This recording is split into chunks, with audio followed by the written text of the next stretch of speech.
Hello दोस्तों, मैं रवि कुमार वर्मा आप लोगों का हार्दिक स्वागत करता हूं आपके अपने यूट्यूब चैनल स्टडी विथ चंदन पर। मैं आप लोगों को कक्षा 10 का फिजिक्स के 2 सेट हल करा चुका हूं।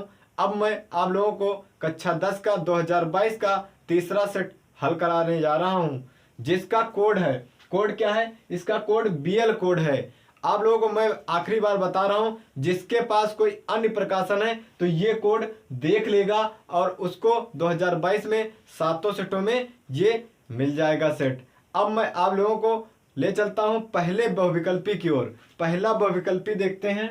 अवतल दर्पण के फोकस पर रखी वस्तु का प्रतिबिंब बनता है। अवतल दर्पण के फोकस पर रखी वस्तु का प्रतिबिंब बनता है।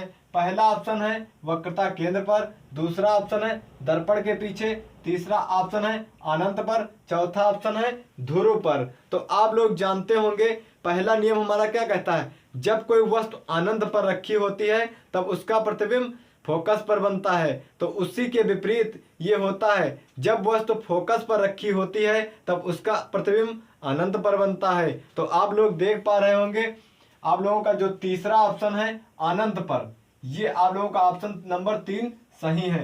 कहां पर बनेगा? अनंत पर बनेगा। कहां पर बनेगा? अनंत पर भाई बनेगा, अनंत पर ही बनेगा। तो आप लोग देख पा रहे होंगे आप लोगों का आंसर नंबर तीसरा सही है। अब मैं बढ़ता हूं बहुविकल्पी के दूसरे क्वेश्चन की ओर। निम्न में दिए गए माध्यमों में प्रकाश की चाल न्यूनतम होती है। निम्न में दिए गए माध्यमों में प्रकाश की चाल न्यूनतम होती है। तो आप लोग जानते होंगे हीरे का अपवर्तनांक कितना होता है? 2.42 होता है। कांच का अपवर्तनांक 1.5 होता है तथा जल का अपवर्तनांक 1.33 होता है तथा कैरोसिन का अपवर्तनांक 1.7 होता है। तो आप लोग जानते होंगे जिसका अपवर्तनांक सबसे अधिक होता है उसमें प्रकाश की चाल सबसे कम होती है। तो आप लोग जानते होंगे कि हीरे का अपवर्तनांक सबसे अधिक है। आप लोग देख पा रहे होंगे 2.42 और सबका जल का 1.33, कैरोसिन का 1.7 तथा कांच का 1.5 है। तो हीरे का अपवर्तनांक सबसे अधिक है, तो इसमें जो प्रकाश की चाल होगी वो सबसे न्यूनतम होगी, क्योंकि कोई पदार्थ है अगर वो ज्यादा कठोर है तो उसमें प्रकाश की चाल न्यूनतम होगी। अब मैं बढ़ता हूं बहुविकल्पी के तीसरे क्वेश्चन की ओर। 5 ओम का प्रतिरोध तार है। 5 ओम के कोई प्रतिरोध का तार है को 5 बराबर टुकड़ों में काटने पर प्रत्येक टुकड़े का प्रतिरोध ज्ञात कीजिए। कोई 5 ओम का प्रतिरोध है भाई। 5 ओम का जब कोई प्रतिरोध है उसको कितने भागों में काटना है? 5। जितने भागों में काटना होता है उतने से हम डिवाइड कर देते हैं। जब 5 बराबर भागों में काटना है तो 5 से डिवाइड कर देंगे। 5 को हम 5 से काटेंगे तो 1 आएगा। तो आप लोग देख पा रहे होंगे कौन सा ऑप्शन सही? ऑप्शन नंबर 4 सही है, 1 ओम। आप लोग देख पा रहे होंगे आप लोगों का ऑप्शन नंबर चौथा सही है, 1 ओम। अब मैं बढ़ता हूं बहुविकल्पी के चौथे क्वेश्चन की ओर। वैद्युत शक्ति का मात्रक होता है। वैद्युत शक्ति का मात्रक होता है। पहला ऑप्शन दिया है वोल्ट, दूसरा ऑप्शन दिया है वाट, तीसरा ऑप्शन दिया है एम्पियर, चौथा ऑप्शन दिया है ओम। तो हम जानते हैं ओम किसका मात्रक? ओम प्रतिरोध का मात्रक है। ओम किसका मात्रक है? ओम प्रतिरोध का मात्रक है। तथा एम्पियर किसका मात्रक है? एम्पियर धारा का मात्रक होता है। एम्पियर किसका मात्रक होता है? धारा का मात्रक होता है। तथा वाट, वाट जो होता है वह वैद्युत शक्ति का मात्रक होता है। किसका? वैद्युत शक्ति का मात्रक होता है। तो हमें क्या पूछ रहा है? वैद्युत शक्ति का मात्रक क्या होता है? वाट होता है। आप लोगों का ऑप्शन नंबर दूसरा सही है। तथा मैं वोल्ट का भी बता दे रहा हूं, वोल्ट विभवांतर का मात्रक होता है। किसका मात्रक होता है? विभवांतर का मात्रक होता है। लेकिन इसमें कह रहा वैद्युत शक्ति का मात्रक होता है, वैद्युत शक्ति का मात्रक वाट होता है। आप लोगों का दूसरा ऑप्शन सही है। अब आप लोगों के बहुविकल्पी के चारों क्वेश्चन हो गए। अब मैं बढ़ता हूं क्वेश्चन नंबर 2 की ओर। 2 का क्या कहता है देखते हैं। जिसको शॉर्ट स्क्रीन लेना है ले सकता है, मैं इसको रब कर देता हूं।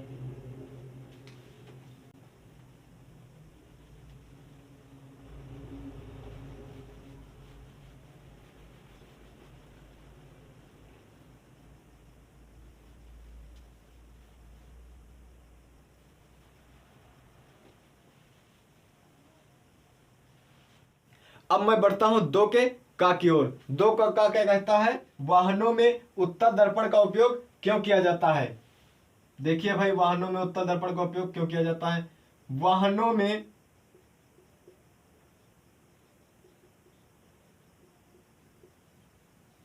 उत्तल दर्पण का उपयोग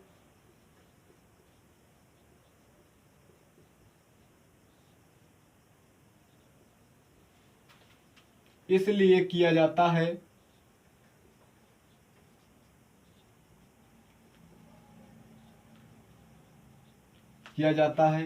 क्योंकि इसका दृष्टि क्षेत्र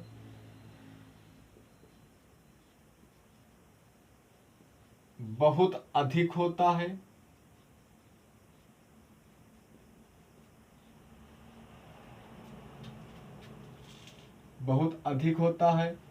और इसके द्वारा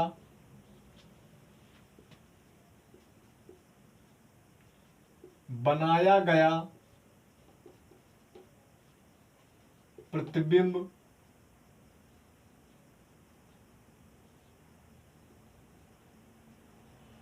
सीधा प्राप्त होता है।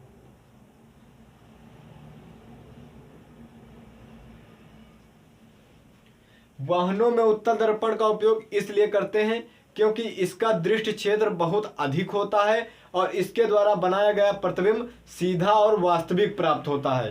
क्या प्राप्त होता है? सीधा और वास्तविक प्राप्त होता है वाहनों में, इसलिए हम उत्तल दर्पण का उपयोग करते हैं। अब मैं बढ़ता हूं क्वेश्चन नंबर 2 के खा की ओर। इसको मैं रब कर देता हूं।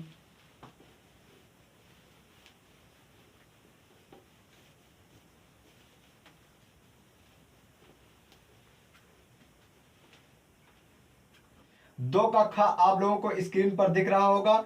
एक अवतल लेंस की फोकस दूरी 30 सेंटीमीटर है। वस्तु को लेंस से कितनी दूरी पर रखें जिससे वस्तु का प्रतिबिंब लेंस से 20 सेंटीमीटर की दूरी पर बने। एक अवतल लेंस है तो फोकस दूरी 30 सेंटीमीटर दी हुई है, तो एफ बराबर कितना दिया हुआ? माइनस का 30 सेंटीमीटर, क्योंकि अवतल लेंस है। और प्रतिबिंब कहां पर बन रहा है? v बराबर माइनस का 20 सेंटीमीटर पर बन रहा है, प्रतिबिंब बन रहा है। और u की स्थिति हमें ज्ञात करना है, तो लेंस के सूत्र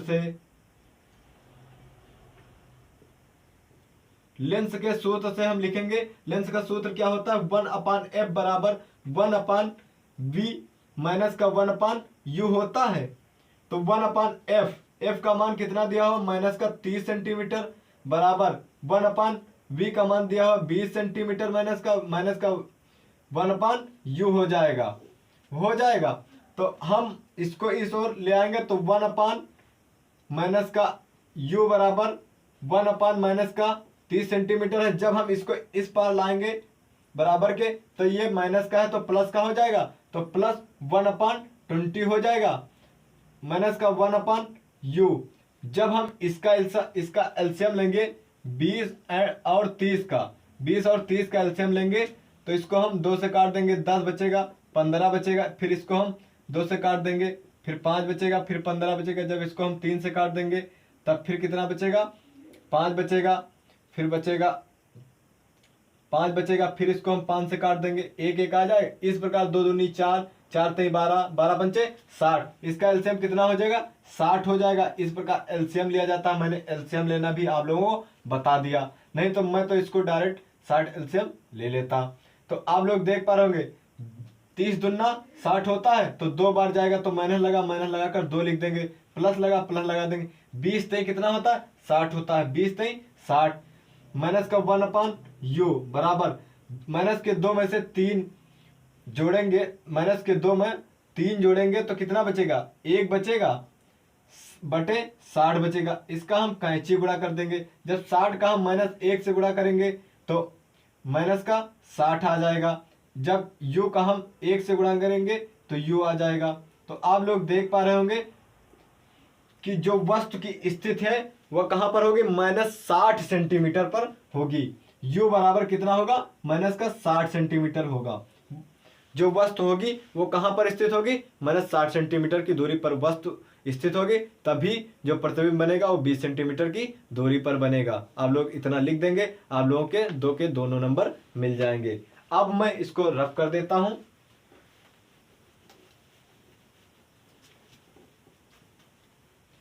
अब मैं बढ़ता हूं दो के गा की ओर। आप लोगों को दो का गा स्क्रीन पर दिख रहा होगा।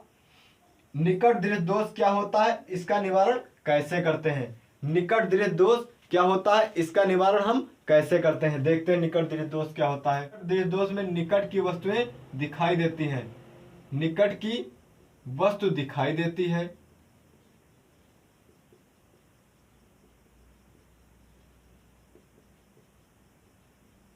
दिखाई देती है, और इसका निवारण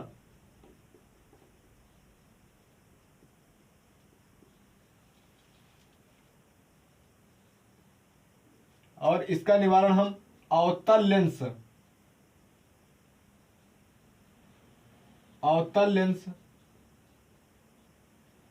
लगाकर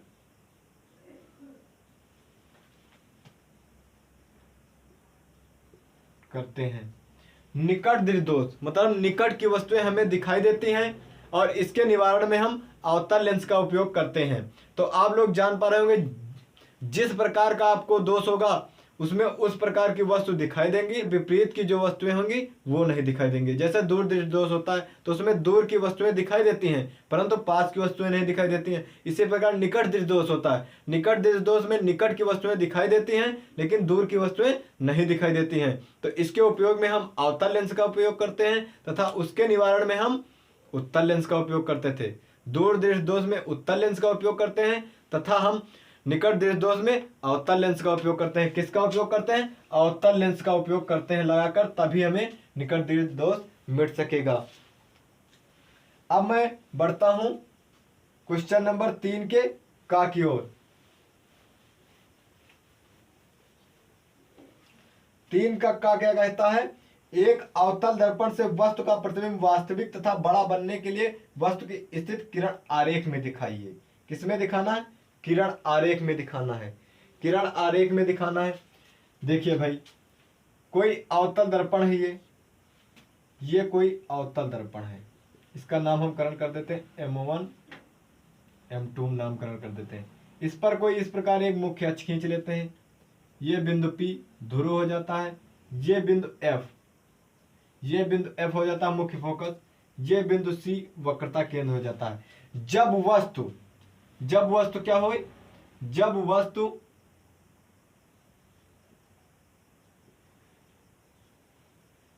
वक्रता केंद्र तथा मुख्य फोकस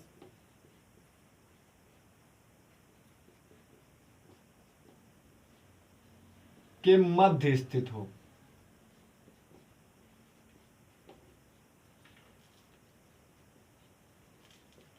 तब प्रतिबिंब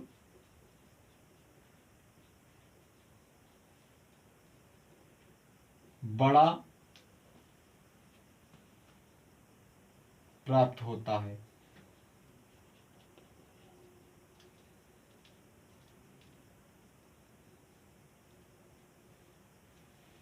देखिए भाई, जब वक्रता केंद्र और मुख्य फोकस के मध्य जब वस्तु स्थित होगी यहां पर, तब वह कहां से होकर जाएगी? इस प्रकार जाएगी, दर्पण से टकराएगी। जब दर्पण से टकराएगी तो कहां पर जाएगी? मुख्य फोकस से होकर इस प्रकार जाएगी।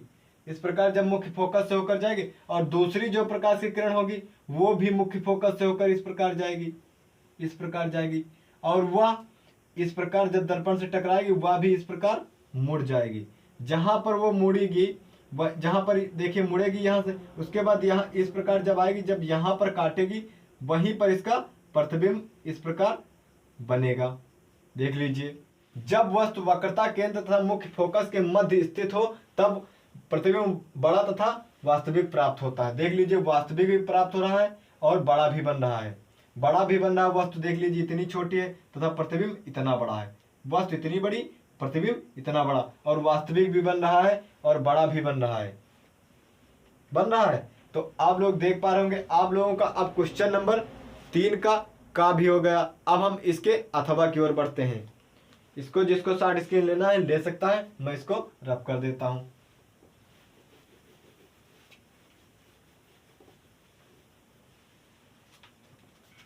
अब 3 का अथवा क्या कहता है? एक उत्तल लेंस से वस्तु का आभासी प्रतिबिंब बनता है, किरण आरेख में समझाइए। एक उत्तल लेंस है भाई, ये कोई उत्तल लेंस है, ये क्या है, कोई उत्तल लेंस है। ये हम मुख्य अक्ष खींच लेते हैं, ये प्रथम मुख्य फोकस हो गया, ये प्रकाशिक केंद्र हो गया, ये द्वितीय मुख्य फोकस हो गया, ये प्रथम मुख्य फोकस, ये द्वितीय मुख्य फोकस। जब वस्तु कहां पर स्थित हो, जब वस्तु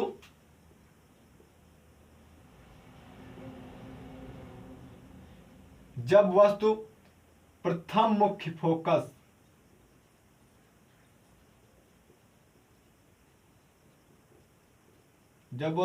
मुख्य फोकस तथा प्रकाशिक केंद्र के मध्य स्थित हो। कहां पर स्थित हो, जब वस्तु प्रथम मुख्य फोकस तथा प्रकाशिक केंद्र के मध्य स्थित हो। तो हम ये वही प्रकाशिक केंद्र O है तथा ये प्रथम मुख्य फोकस, इसके मध्य को हम मध्य में एक वस्तु स्थित करते हैं। इसके मध्य में जब हम एक वस्तु स्थित करेंगे, इसका नामकरण कर देते हैं A और B। इस प्रकार जब इससे एक प्रकाश की किरण जाएगी और यहाँ पर टकराएगी, तब वह किस प्रकार टकराएगी, तो वह कहाँ से जाएगी, दूसरे मुख्य फोकस से इस प्रकार जाएगी, दूसरे मुख्य फोकस से इस प्रकार जाएगी, और दूसरी प्रकाश की किरण कहाँ से जाएगी, प्रकाशिक केंद्र से होकर जाएगी इस प्रकार। तब इनको हम दोनों को बढ़ाते चले जाएंगे तो ये कहीं पर काटेंगी नहीं, कहीं पर काटेंगे नहीं। मैं इसको रब कर देता हूं, जिसको लिखना है लिख सकता है। काटेंगे नहीं, जब ये आगे काटेंगे नहीं तब हम इनको पीछे की ओर दोनों किरणों को बढ़ाएंगे डॉटेड करके इस प्रकार। दोनों किरणों को हम क्या करके पीछे की ओर इस प्रकार डॉटेड करके बढ़ा देंगे। इस किरण को भी डॉटेड करके हम बढ़ा देंगे। जहां पर देख लीजिए काटेंगी, जहां पर ये एक दूसरे को काटेंगी वहीं पर इनका प्रतिबिंब बनेगा भाई। इस प्रकार इनका प्रतिबिंब देख लीजिए, ये वस्तु है, वस्तु से बड़ा भी बन रही है, आभासी भी प्राप्त हो रहा है। वस्तु से बड़ा जो प्रतिबिंब बन रहा है आभासी प्राप्त हो रहा है और सीधा भी प्राप्त हो रहा है। मान लेते हैं A डैश B डैश प्राप्त हो रहा है। जो प्रतिबिंब बन रहा है आभासी प्रतिबिंब बन रहा है तथा वस्तु से बड़ा भी बन रहा है, सीधा भी बन रहा है। ये तीनों कंडीशन आप लोगों को दिखानी थी, तीनों कंडीशन मैंने बना दी है। जिसको शॉर्ट स्क्रीन लेना है ले सकता है। अब मैं बढ़ता हूं क्वेश्चन नंबर 3 के ख की ओर। इसको रब कर देता हूं।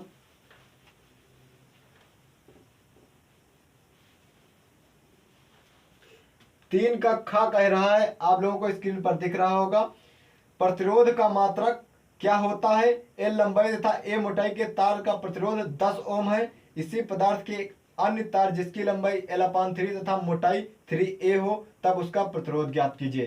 प्रतिरोध का मात्रक क्या होता है भाई, प्रतिरोध का मात्रक ओम होता है। आप लोगों को मैंने बहुविकल्पी में भी बताया प्रतिरोध का मात्रक क्या होता है, ओम होता है। अब मैं बढ़ता हूं इसके न्यूमेरिकल को। न्यूमेरिकल इसका क्या कह रहा है, L लंबाई तथा A मोटाई के तार का प्रतिरोध 10 ओम है। इसी पदार्थ के अन्य तार जिसकी लंबाई L/3 तथा मोटाई 3A हो तब उसका प्रतिरोध ज्ञात कीजिए। मैं आप लोगों को बता रहा हूं, ये कोई लोहे की छड़ है तथा ये दूसरी कोई लोहे की छड़ है। दोनों एक ही धातु से बनाई गई हैं, एक ही धातु से बनाई गई, लोहे से दोनों बनाई गई। तब इसका भी विशिष्ट प्रतिरोध ρ1 रो होगा तथा इसका भी विशिष्ट प्रतिरोध ρ2 रो ही होगा, क्योंकि ये दोनों एक ही धातु से बनाए गए हैं। जब एक ही धातु से बनाई जाएंगे तो उनका विशिष्ट प्रतिरोध सेम होगा। आप लोग ये बात ध्यान रखेंगे। यही बात बच्चे गलत कर देते हैं, बस पूरा न्यूमेरिकल गलत हो जाता है। जब कोई तार है या कोई धातु से बनाई गई कोई अन्य चीज है, जब एक ही धातु से बनाई जाएगी तब उसका विशिष्ट प्रतिरोध एक ही होगा। हम लोगों को समझ में आ गया होगा। अब मैं आप लोगों को हल कराकर बताता हूं। पहले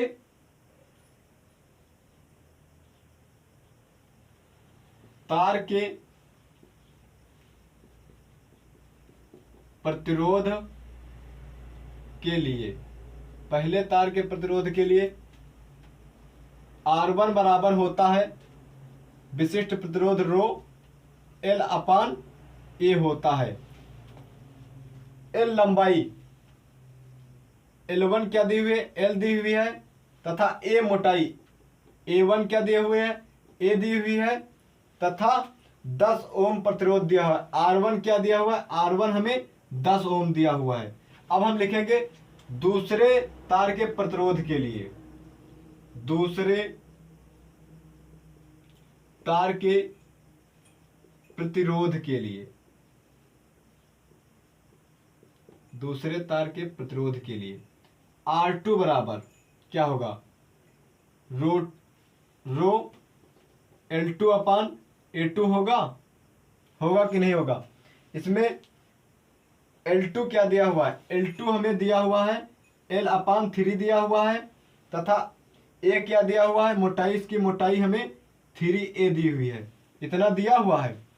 तब हम R2 हमें ज्ञात करना है।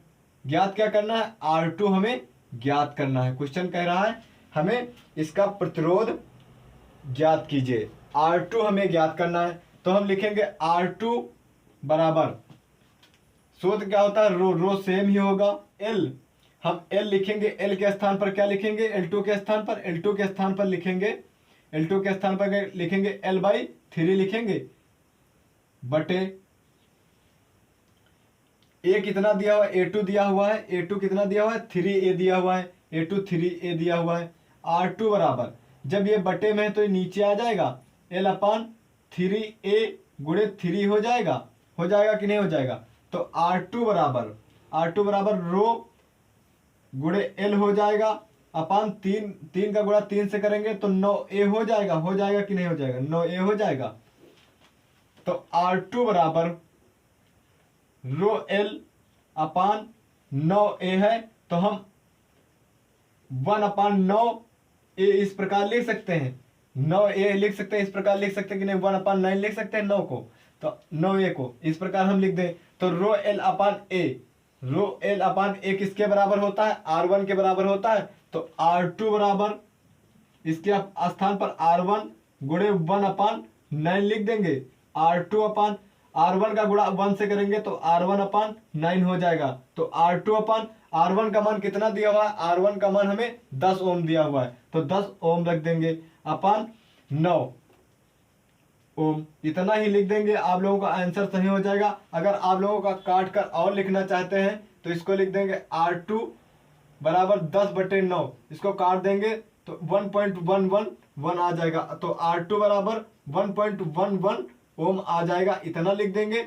चाहे इतना लिख देंगे, दोनों आंसर आप लोगों के सही है। आप लोगों के 3 का खा भी हल हो चुका है। अब मैं आप लोगों को 3 के खा का अथवा बता देता हूं, जिसको शॉर्ट स्क्रीन लेना है ले सकता है।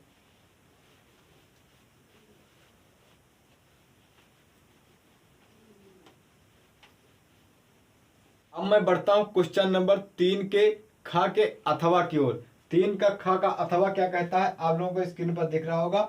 श्रेणी क्रम में 3 प्रतिरोधों को जोड़ा जाता है, संयोजन के समतुल्य प्रतिरोध का सूत्र ज्ञात कीजिए।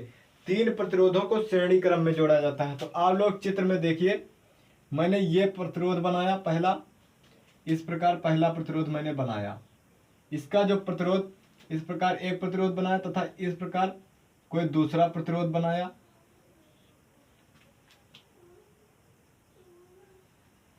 इस प्रकार 3 प्रतिरोध बना लिए। 3 प्रतिरोध इस प्रकार हमने बना लिए, इस प्रकार 3 प्रतिरोध जब बना लेते हैं तब इनके बीच हम एक बैटरी लगा देते हैं, इस प्रकार इनके बीच एक बैटरी लगा देते हैं, यहां पर एक कुंजी लगा देते हैं। क्या लगा देते हैं, कुंजी। क्या कह रहा, 3 प्रतिरोध, इसको हम R1 नाम दे देते हैं, इसको हम R2 नाम दे देते हैं, इसको हम R3 नाम दे देते हैं। क्वेश्चन कह रहा है श्रेणी क्रम में जोड़े जाते हैं। तो आप लोग जानते होंगे, क्या जानते हैं कि पहले प्रतिरोध का जो दूसरा सिरा होता है, ये दूसरा सिरा है पहले प्रतिरोध का, ये एक पहला प्रतिरोध है, इसका जो दूसरा सिरा है वो दूसरे प्रतिरोध के पहले, ये देखिए दूसरे प्रतिरोध का ये पहला सिरा है, पहले प्रतिरोध का दूसरा सिरा तथा दूसरे प्रतिरोध के पहले सिरे से जुड़ा होता है, तथा इसी प्रकार दूसरे प्रतिरोध का दूसरा सिरा तीसरे प्रतिरोध के पहले सिरे से जुड़ा होता है, तब इसमें जो धारा I बहती है वो सभी स्थानों पर क्या होती है, समान होती है। मतलब एक समान धारा बहती है श्रेणी क्रम में। इसी प्रकार हम प्रतिरोधों को जोड़ें कि उसमें जो धारा का मान हो वो सभी स्थानों पर समान होना चाहिए, मतलब एक समान धारा प्रवाहित हो। तो हम लिखेंगे श्रेणी क्रम संयोजन में, श्रेणी क्रम संयोजन में, श्रेणी क्रम संयोजन में क्या लिखेंगे, पहले प्रतिरोध का दूसरा सिरा, पहले प्रतिरोध का दूसरा सिरा दूसरे प्रतिरोध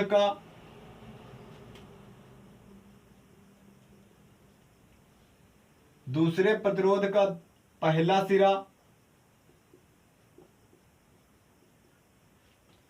तथा दूसरे प्रतिरोध का दूसरा सिरा तीसरे प्रतिरोध के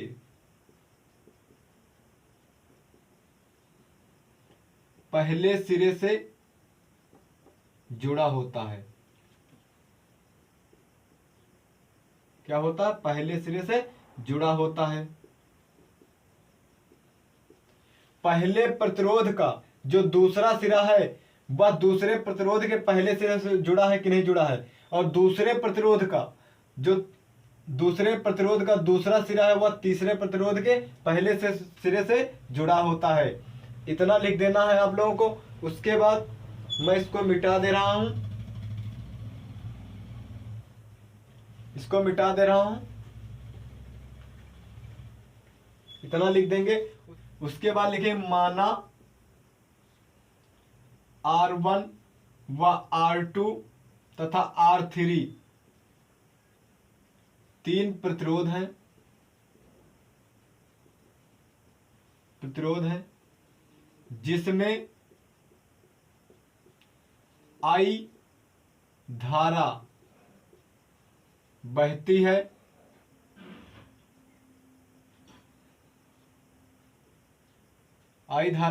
है तथा इनके सिरों के बीच उत्पन्न विभवांतर,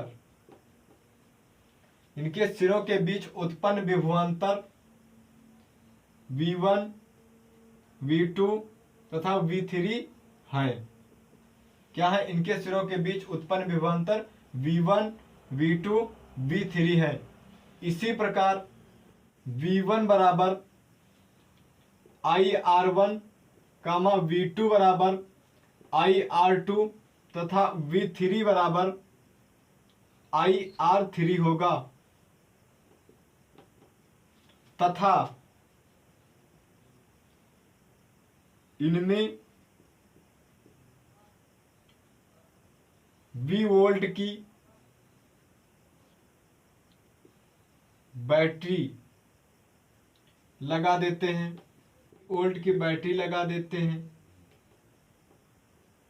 तब V वोल्ट की जब इसमें बैटरी लगा देंगे तो V बराबर V1 plus V2 plus V3 हो जाएगा। इतना हो जाएगा कि नहीं हो जाएगा। इसके स्थान पर हम मान रख देंगे, तो V बराबर क्या होगा, V1 क्या दिया हुआ है, IR1 दिया हुआ है, प्लस लगा देंगे, प्लस लगा, V2 के स्थान पर क्या रख देंगे, V2 के स्थान पर IR2 रख देंगे, तथा V3 के स्थान पर क्या रख देंगे, V3 के स्थान पर I3 रख देंगे। इतना रख देंगे कि नहीं रख देंगे, इस प्रकार। तो V बराबर हो जाएगा, I कॉमन ले लेंगे तीनों में, तो बचेगा R1 plus R2 plus R3 बचेगा। इतना बचेगा कि नहीं बचेगा, बचेगा। तो आप लोग जानते होंगे R1 plus R2 plus R3 इनका तुल्य प्रतिरोध होता है। इनका तुल्य प्रतिरोध होता है। तुल्य प्रतिरोध क्या होता है? R बराबर R1 plus R2 plus R3 होता है इनका तुल्य प्रतिरोध। तो हम लिखेंगे इनके स्थान पर क्या लिखेंगे? R1 plus R2 plus R3 के स्थान पर V बराबर I दिया हुआ है तथा इनके स्थान पर हम R लिख देंगे। इस प्रकार V बराबर IR हमें प्रूव करना था, यह सिद्ध हो गया है। तो आप लोगों का श्रेणी क्रम संयोजन में यही सूत्र प्रूव करना था। तो आप लोग क्या करेंगे? माना R1 व R2 तथा R3 तीन प्रतिरोध है जिसमें I एम्पियर की धारा बहती है तथा इनके सिरों के बीच उत्पन्न विभवांतर V1 V2 व V3 है। इसी प्रकार V1 बराबर IR1 हो जाएगा, V2 बराबर IR2 हो जाएगा तथा V3 बराबर IR3 होगा तथा इनमें V वोल्ट बैटरी लगा देते हैं, तब V बराबर V1 plus V2 plus V3 हो जाएगा। तो V बराबर क्या हो जाएगा? IR1, V के स्थान V1 के स्थान पर IR1 रख देते हैं, उसके बाद V2 के स्थान पर देख लीजिए IR2 रख देते हैं प्लस V3 के स्थान पर IR3 रख देते हैं। V बराबर इनमें तीनों में से I कॉमन ले लेते हैं तो R1 plus R2 plus R3 हो जाएगा। तो इनका तुल्य प्रतिरोध होता है। तुल्य प्रतिरोध क्या होता है? R होता है। तुल्य प्रतिरोध R होता है तो R बराबर R1 plus R2 plus R3 हो जाएगा। तो V बराबर R1 प्लस R2 तथा R3 के स्थान पर हम R रख देते हैं तो V बराबर IR। यही प्रूव करना था, हमें प्रूव हो चुका है। अब मैं बढ़ता हूं क्वेश्चन नंबर 4 के का की ओर। जिसको शॉर्ट स्क्रीन लेना है ले सकता है।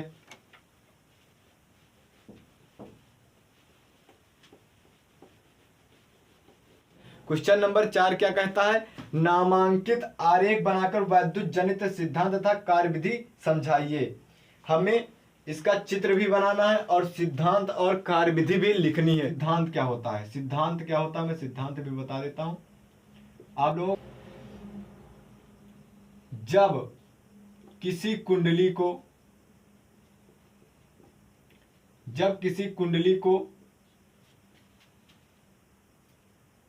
बहुत अधिक चुंबकीय क्षेत्र में रखकर घुमाया जाता है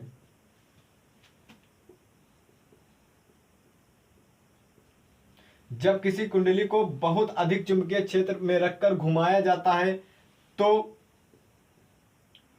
उसमें उत्पन्न चुंबकीय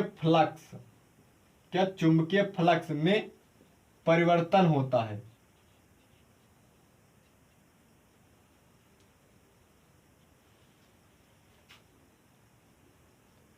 तो किया गया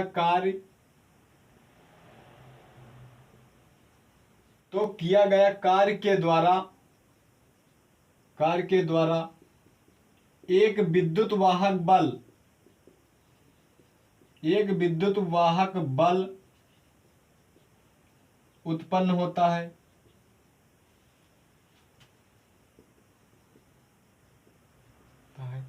इस प्रकार कुंडली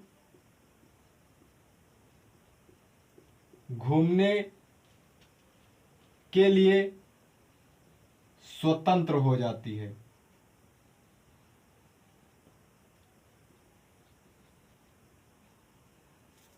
आप लोगों को सिद्धांत में क्या लिखना है? जब किसी कुंडली को बहुत अधिक चुंबकीय क्षेत्र में घुमाया जाता है तो उसमें उत्पन्न चुंबकीय फ्लक्स में परिवर्तन होता है। तो किया गया कार्य के द्वारा एक विद्युत वाहक बल उत्पन्न होता है। इस प्रकार कुंडली घूमने के लिए स्वतंत्र हो जाती है। इसका सिद्धांत भाई मैंने लिख दिया है, बहुत सटीक तरीके से आप लोग लिख सकते हैं। जब किसी कुंडली को बहुत अधिक चुंबकीय क्षेत्र में घुमाया जाता है तो उसमें उत्पन्न चुंबकीय फ्लक्स में परिवर्तन होता है। तो किया गया कार्य के द्वारा एक विद्युत वाहक बल उत्पन्न हो जाता है। तो इस प्रकार कुंडली में घूमने के लिए जो कुंडली होती है वो घूमने के लिए स्वतंत्र हो जाती है। आप लोगों को चित्र और कार्यविधि अपने आप लिख लेना है, यही होमवर्क है। आप मैं बढ़ता हूं क्वेश्चन नंबर 4 के अथवा की ओर। 4 का अथवा क्या कहता है? 4 का अथवा कहता है, आप लोगों को स्क्रीन पर दिख रहा होगा, चुंबकीय क्षेत्र में किसी धारावाही चालक पर बल किन किन कारकों पर निर्भर करता है? चालक पर कार्य करने वाले बल की दिशा के नियम स्पष्ट कीजिए। दिशा का नियम स्पष्ट कीजिए। तो आप लोग जानते होंगे, आप लोगों को मैंने ये क्वेश्चन बताया भी है पहले सेट में, जो बल है किन किन कारकों पर निर्भर करता है। बल जो होता है F किन किन कारकों पर निर्भर करता है? बल जो धारा पर निर्भर करता है, धारा के अनुक्रमानुपाती होता है तथा चुंबकीय क्षेत्र के अनुक्रमानुपाती होता है। किसके? चुंबकीय क्षेत्र के अनुक्रमानुपाती होता है तथा उसकी लंबाई के अनुक्रमानुपाती होता है तथा उनके बीच की दूरी के वर्ग के व्युत्क्रमानुपाती होता है तथा उनके बीच की जो दूरी होती है उसके वर्ग के व्युत्क्रमानुपाती होता है। किसके? उसके वर्ग के व्युत्क्रमानुपाती होता है तथा उसमें जो थीटा कोण होता है, साइन थीटा कोण जो होता है उसके समानुपाती होता है। धारा के समानुपाती होता है, चुंबकीय क्षेत्र के समानुपाती होता है तथा लंबाई के समानुपाती होता है तथा उनके बीच जो दूरी होती है उसके वर्ग के व्युत्क्रमानुपाती होता है। वर्ग के व्युत्क्रमानुपाती होता है।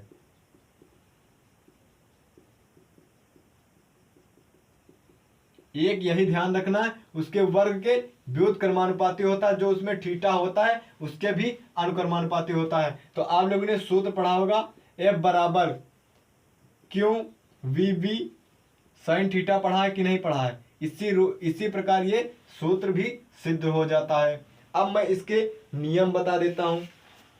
नियम क्या होता है इसका? नियम लिखने को बोल रहा है इसके। तब हम जानते हैं फ्लेमिंग के बाएं हाथ का नियम। क्या जानते हैं? फ्लेमिंग के बाएं हाथ का नियम। फ्लेमिंग के बाएं हाथ के नियम में क्या होता है?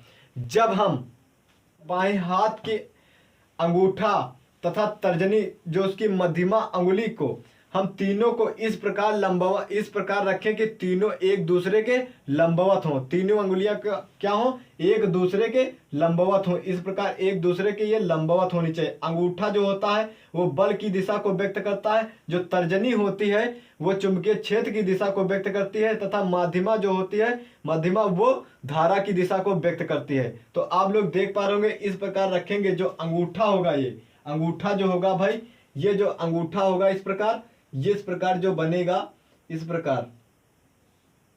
प्रकार जो बनेगा, आप दो लोग देख पा रहे होंगे। इस प्रकार जब हथेली बनाएंगे, जो ये अंगूठा होगा भाई, ये जो अंगूठा होगा, ये अंगूठा जो होगा वो बल की दिशा को व्यक्त करेगा तथा ये जो तर्जनी होगी ये चुंबकीय क्षेत्र की दिशा को व्यक्त करेगी। ये जो माध्यमा होगी ये धारा की दिशा को व्यक्त करेगी। फ्लेमिंग के बाएं हाथ का नियम यही कहता है। फ्लेमिंग के बाएं हाथ का नियम यही कहता है। जो अंगूठा होगा वो बल की दिशा को व्यक्त करेगा, जो तर्जनी होगी वो चुंबकीय क्षेत्र की दिशा को व्यक्त करेगी, चुंबकीय क्षेत्र की दिशा को व्यक्त करेगी तथा ये जो होगी, जो माध्यमा अंगुली होगी वो धारा की दिशा को व्यक्त करेगी। तो आप लोग क्या लिखेंगे? फ्लेमिंग के बाएं हाथ के नियम के अनुसार जो तर्जनी अंगुली होती है वो चुंबकीय क्षेत्र की दिशा को व्यक्त करती है तथा जो अंगूठा होता है वो बल की दिशा को व्यक्त करता है तथा जो माध्यमा अंगुली होती है वो धारा की दिशा को व्यक्त करता है। इस प्रकार आप लोग लिख देंगे, ये नियम हो जाएगा। फ्लेमिंग के बाएं हाथ का नियम हो जाएगा, यही बल का नियम होता है। तो लोगों को वीडियो पसंद आया हो, वीडियो को लाइक कीजिए, चैनल को सब्सक्राइब कीजिए, बेल आइकन को दबाना ना भूलिए, क्योंकि मिलते हैं अगले वीडियो।